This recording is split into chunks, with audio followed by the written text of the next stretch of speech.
Hello दोस्तों, कैसे हैं आप सब। उम्मीद करते हैं कि ठीक ही होंगे और आप लोग का पढ़ाई भी बहुत अच्छे से चल रहा होगा। हम लोग क्लास 12 का इतिहास पढ़ रहे थे। पहला चैप्टर तो पूरे पढ़ लिए, दूसरा चैप्टर स्टार्ट किए हैं। आज ये तीसरा वीडियो है। इस चैप्टर का 2 वीडियो जो है वो अपलोड कर दिए हैं और उम्मीद करते हैं कि आप उनको देख लिए होंगे। और दूसरा वीडियो में हम जो है महाजनपद के बारे में पढ़े थे कि टोटल 16 महाजनपद है। उसमें जो मगध महाजनपद है वो सबसे शक्तिशाली महाजनपद है। और बाद में जो है ये सारी बातें मैंने उस वीडियो में बतलाया है ना, कि कौन महाजनपद कौन से राज्य में है, भारत में कितने महाजनपद प्रेजेंट टाइम में महाजनपद का स्थान पड़ता है, और भारत से बाहर कौन कौन से महाजनपद थे। ये सारा मैं पूरा मैपिंग से, मतलब जो मैप के जरिए से बताया हूं। अगर आप लोग नहीं देखे हैं तो एक बार उस वीडियो को देख लीजिए। एक बार में जो है आपको पूरा वो महाजनपद क्या होता है और कहां कहां पर उसका लोकेशन जो है वो सब कुछ आपको याद हो जाएगा, स्थिति वगैरह। और उस 16 महाजनपद में उस समय भी सबसे ज्यादा शक्तिशाली मगध महाजनपद था। और मगध महाजनपद में तकरीबन जो सारे महाजनपद उसके अलावा जो 15 बच जाता है, उसमें से अधिकांश महाजनपद मगध में मिलता है और मगध एक बहुत बड़ा साम्राज्य बन जाता है। तो उन 16 महाजनपदों में से मगध ही साम्राज्य बनता है और मगध महाजनपद में ही बाकी के महाजनपद मिल जाते हैं। इसके क्या कारण है? कुछ तो कारण होगा।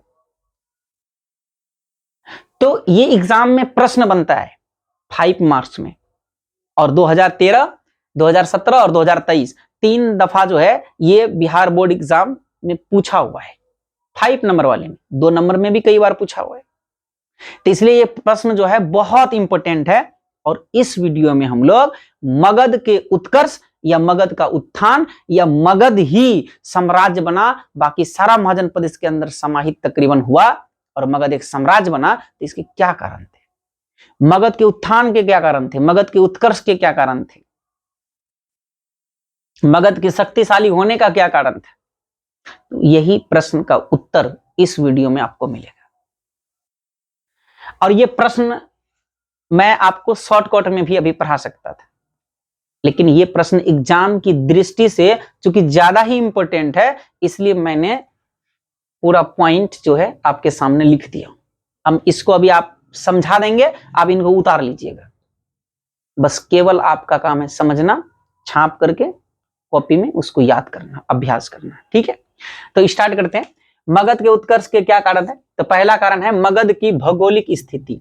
अगर आप देखिएगा कि मगध जहां पर है, अगर आपको बिहार का मैप ठीक से मालूम होगा, है ना, यहां दिख रहा होगा आप लोगों को, तो ये जो है बिहार अगर है तो बीच में से गंगा बहती है। तो गंगा बहती है तो ये वाला जो एरिया है, ये वाला मगध का एरिया है, ये वाला मगध का एरिया है, ये वाला एरिया मगध का है, जो प्रेजेंट टाइम में नवादा, अरवल, जहानाबाद वो सब जो जिला है इसी के अंदर आता है। तो ये जो मगध महाजनपद है, और इसी महाजनपद में तकरीबन सारे महाजनपद समाहित हुआ और मगध एक बहुत बड़ा साम्राज्य बनता है। इसकी क्या कारण है? पहला कारण था इसकी भौगोलिक स्थिति। भौगोलिक स्थिति मतलब जहां पर ये मगध था, अवस्थित था, है ना, वो भौगोलिक स्थिति। तो पहला हेडिंग आपको देना है मगध के भौगोलिक स्थिति। मगध की दोनों राजधानियां, प्रथम राजगीर और दूसरा पाटलिपुत्र। आपको पता होगा कि मगध की पहले राजधानी जो है वो राजगीर था, जो प्रेजेंट टाइम में नालंदा में पड़ता है, और उसके बाद जो है मगध की राजधानी पाटलिपुत्र बना। तो मगध की दोनों राजधानी, प्रथम राजगीर और दूसरा पाटलिपुत्र, सामरिक दृष्टि से, हर एक दृष्टि से महत्वपूर्ण था। और राजधानी सुरक्षित होना बहुत जरूरी है, क्योंकि राजधानी में ही राजा होते थे, उस समय रहते थे। और राजा अगर सुरक्षित जगह पर रहेगा तो सुरक्षित जगह पर रह करके वह साम्राज्य के विस्तार पर ज्यादा ध्यान देगा। और मगध की दोनों राजधानी, पहले जो इसकी राजधानी राजगीर थी वो वाली भी, और उसके बाद जब पाटलिपुत्र राजधानी बना तो वो दोनों हर एक दृष्टि से महत्वपूर्ण था। और जो राजगीर था, जो नालंदा में यहां पर पड़ता है, नालंदा में जो राजगीर था, वो 5 पहाड़ियों से की श्रृंखला से जो है, 5 पहाड़ियों की श्रृंखला से वो घिरा हुआ था। मतलब चारों तरफ से जो है 5 पहाड़ियों की श्रृंखला से घिरा हुआ था। कुछ किताब में तो ऐसा भी लिखता है कि जिधर से थोड़ा खाली था उधर पत्थर की और दीवार लगा दिया था। मतलब यार, जो राजगीर जिस समय राजधानी था मगध का, वो अभेद था, अभेद, उसको भेदा नहीं जा सकता था, क्योंकि अगर तोप से उड़ा देता जिस समय की हम बात कर रहे हैं ना, उस समय तोप का आविष्कार ही नहीं हुआ था, समझिए। तोप की जानकारी नहीं था कि तोप से जो है पत्थर को है ना, पत्थर की दीवार को या पत्थर को हटा देगा, उड़ा देगा। तो तोप ही नहीं था उस समय। तो राजगीर जो है 5 पहाड़ियों की श्रृंखला से घिरा हुआ था, जिससे इस पर बाहरी आक्रमण का कोई खतरा नहीं था, है ना, कि बाहरी लोग जो है इस पर आक्रमण करे, इसको कोई खतरा नहीं था। मतलब राजगीर एक सुरक्षित जगह था। इसके अलावा इसके बाद जो है राजधानी पटना हो गया।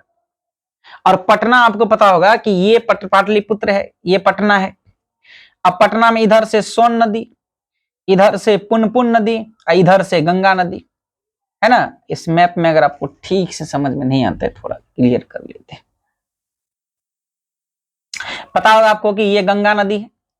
गंगा नदी में इधर से सोन नदी जाती है, फिर इधर से बहते हुए पुनपुन नदी जाती है, और इधर से गंगा नदी है। तो गंगा, इधर से सोन और इधर से पुनपुन, यानी इस साइड में गंगा नदी, इस साइड में सोन नदी, और इस साइड में पुनपुन नदी।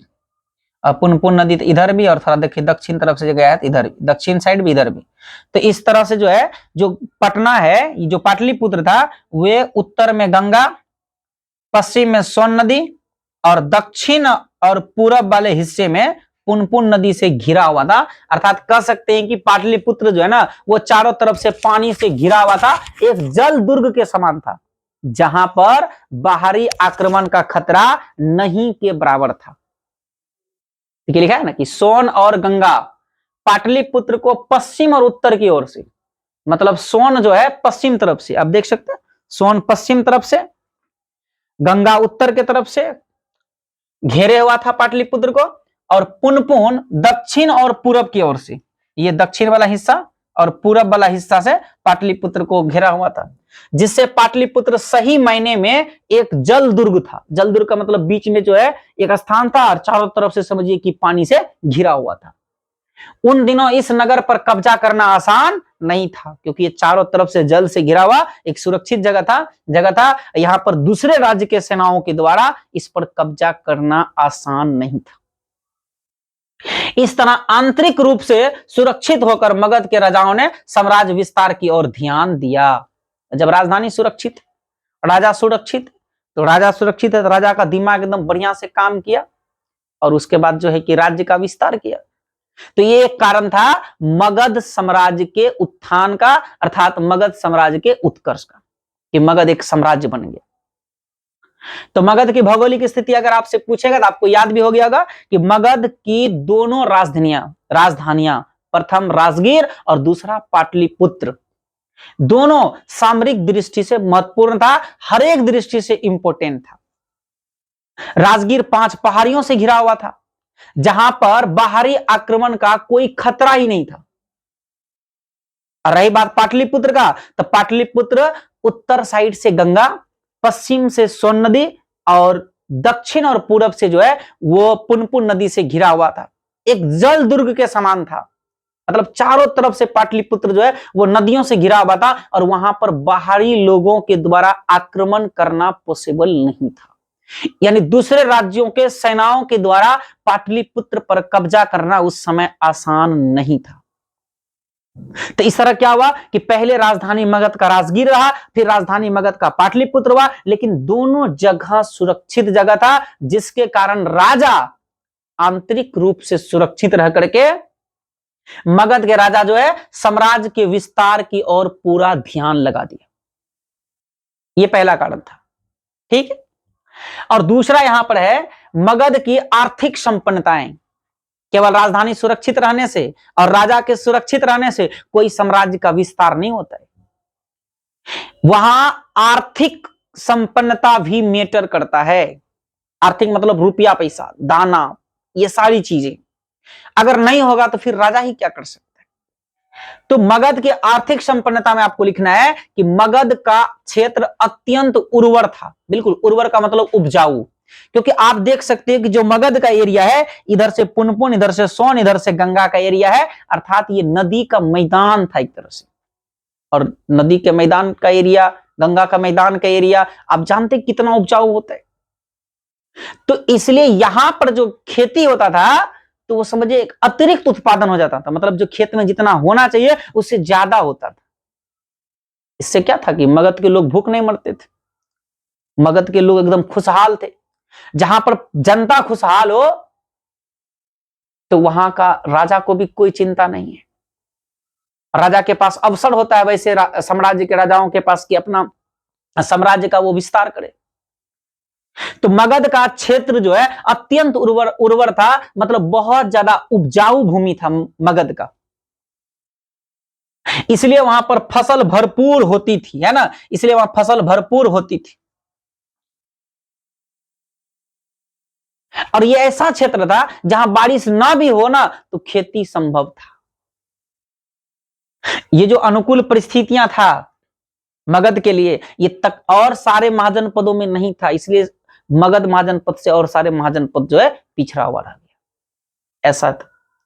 तो मगध की आर्थिक संपन्नता में लिखना है कि मगध का क्षेत्र अत्यंत उर्वर था, मतलब अधिक उपजाऊ था, गंगा का मैदान था, एक तरफ से सोन एक तरफ से पुनपुन नदियां थे, है ना, चारों तरफ से ये एरिया जो है घिरा हुआ था, मतलब उसका ही मैदान था ये मगध का ये एरिया नदी तो एक उसका जाल तंत्र होता ही है।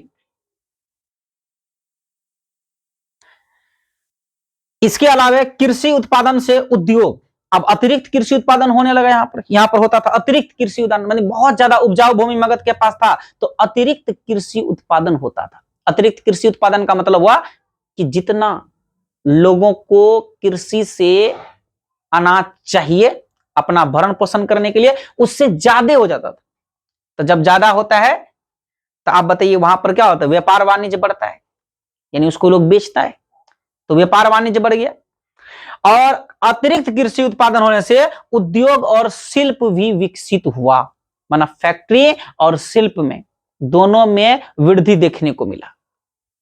और इसके अलावा व्यापार वाणिज्य भी बढ़ा, और व्यापार वाणिज्य बढ़ेगा, व्यापारी लोग आएगा तो उससे भी उस समय के राजा चुंगी कर वसूलते थे, और वो पैसा सैनिक शक्ति को बढ़ाने में लगाते थे।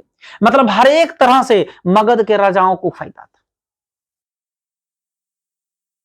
इससे राज्य की आर्थिक समृद्धता बढ़ी और प्रशासन और सेना के लिए प्रचुर धन मिला। मतलब प्रशासन, एक अच्छा प्रशासन के लिए और एक अच्छा सेना के लिए, एक भारी सेना के लिए इसके पास धन की कमी नहीं था, क्योंकि यार मगध का भूमि उपजाऊ था, अतिरिक्त कृषि उत्पादन हो रहा था, किसान लोग पूरे खुशहाली की जिंदगी गुजारते थे और वो राजा को कर भी देते थे, और अतिरिक्त उत्पादन करते थे तो व्यापार वाणिज्य जिस क्षेत्र से होता था तो वहां से चुंगी कराता था, तो हर एक तरफ से राजा के खजाने में पैसा आता था, जिससे उसने मगध के राजाओं ने अपने प्रशासन को और अपने सेना को सुदृढ़ किया, मतलब उनकी संख्याओं को बढ़ाया, उसको मजबूत स्थिति में लाया। इसके लिए उसके पास धन था। तो ये दो कारण है, एक मगध की भौगोलिक स्थिति और दूसरा मगध के आर्थिक संपन्नताएं, जो मगध के उत्कर्ष का कारण था, मगध के उत्थान का कारण था। और तीसरा है मगध का सैन्य संगठन। और आपको पता होगा कि यहां जो मैं अभी पढ़ा रहा था आपको, तो ये मगध के बारे में, ये मगध के पास लोहे का भंडार था। मगध के अलावा किसके पास लोहे का भंडार था? अवंती के पास, और सारे महाजनपद को जो है लोहे का भंडार उनके पास नहीं था। अब जिसके पास लोहे का भंडार रहेगा तो युद्ध के लिए अस्त्र शस्त्र तैयार करेगा ही। तो मगध के पास लोहे का भंडार था, तो मगध वाले ने जो है युद्ध के लिए अपना अस्त्र शस्त्र जो है वो लोहे का तैयार करने लगा। तो बाकी महाजनपद के तुलना में इसका शक्ति मजबूत होगा ना, जिसके पास लोहे का हथियार हो। उसमें लोहे का हथियार किसी के पास नहीं था, और लोहे की जानकारी का अवंती के पास, अवंती को था, अवंती महाजनपद जो है, और लोहे की खान थी इसके पास। इससे युद्ध के लिए नए अस्त्र शस्त्र बनाए गए, जिससे मगध की सैनिक शक्ति बढ़ा। अवंती को छोड़कर अन्य राजाओं के पास लोहे का भंडार भी नहीं था, है ना। मतलब मगध जो उत्कर्ष हुआ, मगध में जो बाकी के महाजनपद समाहित हुए और मगध एक साम्राज्य बना, उसका एक कारण यह भी है कि मगध के पास लोहे का खान था, और मगध के राजा उस लोहे से अपने युद्ध के लिए अस्त्र शस्त्र तैयार करते थे, जो उनके सेनाओं को बाकी महाजनपद के सेनाओं से मजबूत बनाता था। अवंती को छोड़कर अन्य राजाओं के पास लोहे का भंडार नहीं था। मगध में हाथी भी उपलब्ध थे। ये हाथी बहुत बड़ा रोल करता है युद्ध में। हाथी ऊंचा होता है, अब लोग वहां बैठ गया, अब आप नीचे से मारिएगा तो उसको लगेगा ही नहीं। तो हाथी का जो है ना बहुत बड़ा रोल होता है युद्ध में, और इनके पास हाथी भी था। यूनान का जो साहित्य है और उनमें से अगर आप चीजें देखोगे तो मगध का एक राजा होता है, तो वो नंद वंश जिस समय था उस समय ऐसा कहा जाता है कि उसके पास तकरीबन 6000 के आसपास हाथी था, हाथी की सेना थी। तो इनके पास हाथी भी बहुत सारा उपलब्ध था, जिनका व्यवहार मगध के शासकों ने सेना में कर अपनी सैन्य शक्ति को सुदृढ़ किया। मतलब अगर मगध के सैन्य संगठन की बात करें, एक तो मगध के सेना को सही समय पर वेतन देने के लिए सरकार के खजाने में पैसा का कमी नहीं था, वो आ रहा था किसानों से, किसान खुशहाल था वहां पर, तो वहां से पैसा ही रहा था। और जब किसी को अगर सही समय पर पैसा मिले तो फिर वो तो काम करता है, और सेनाओं को वेतन सही समय पर मिल रहा था।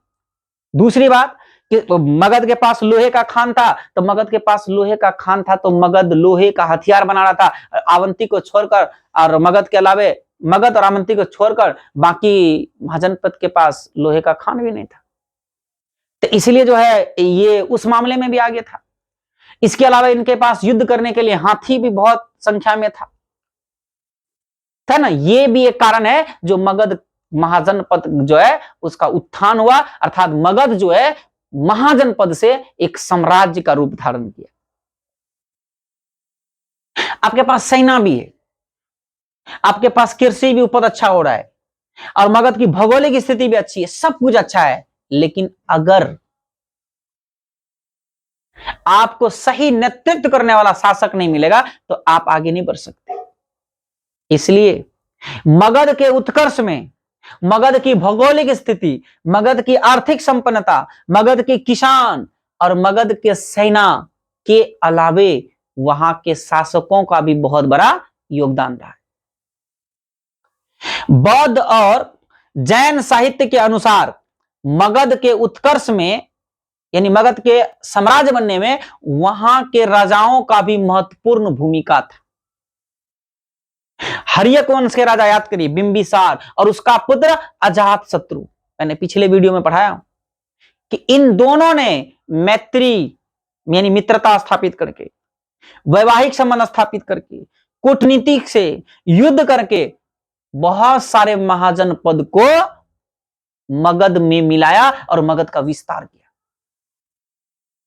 तो ये देखिए लिखा, बिंबिसार और अजातशत्रु ने कूटनीति और सैनिक पराक्रम का सहारा लेकर मगध को एक शक्तिशाली राज्य में परिणत किया। अगर बिंबिसार और अजातशत्रु जैसे शासक न होते तो ये सब रहते हुए भी मगध का विस्तार नहीं होता।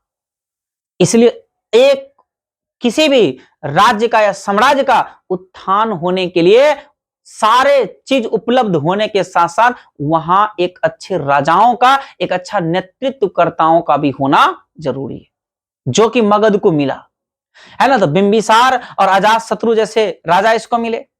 इसके अलावे महापद्मनंद, ये मैं अभी पढ़ाऊंगा आपको नंद वंश में, ये राजा नंद वंश के महापद्मनंद। इसके अलावा चंद्रगुप्त मौर्य और अशोक जैसे शासकों ने भी राजनीतिक स्थिरता, सैन्य बल और राजनीतिक रणनीतियों, यानी सैन्य बल को मजबूत करके, सैनिकों की संख्या को बढ़ा करके और अच्छे अच्छे राजनीतिक रणनीति बना करके मगध को एक शक्तिशाली साम्राज्य बनाने का काम किया।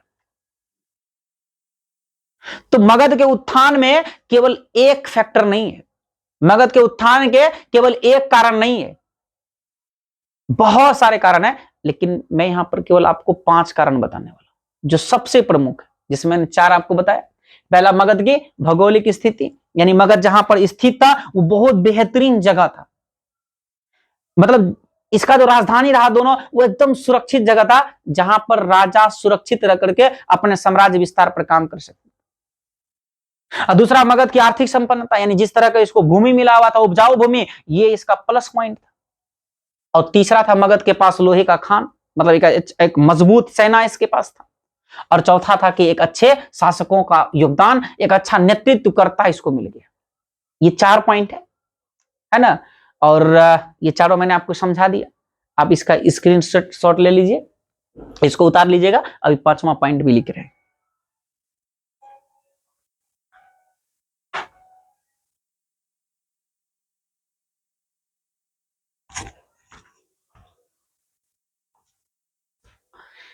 चार कारण हो गया। अब 5वां कारण है धार्मिक और सांस्कृतिक योगदान, यानी कि मगध के उत्कर्ष में जो है मगध के उत्कर्ष का ये 5वां कारण धार्मिक और सांस्कृतिक योगदान लिखिएगा। क्योंकि देखिए ना, धर्म और सांस्कृतिक केंद्र के रूप में जो है ना मगध का एक प्रतिष्ठा था, जिसकी वजह से लोगों का झुकाव भी जो है मगध की ओर ज्यादा हुआ।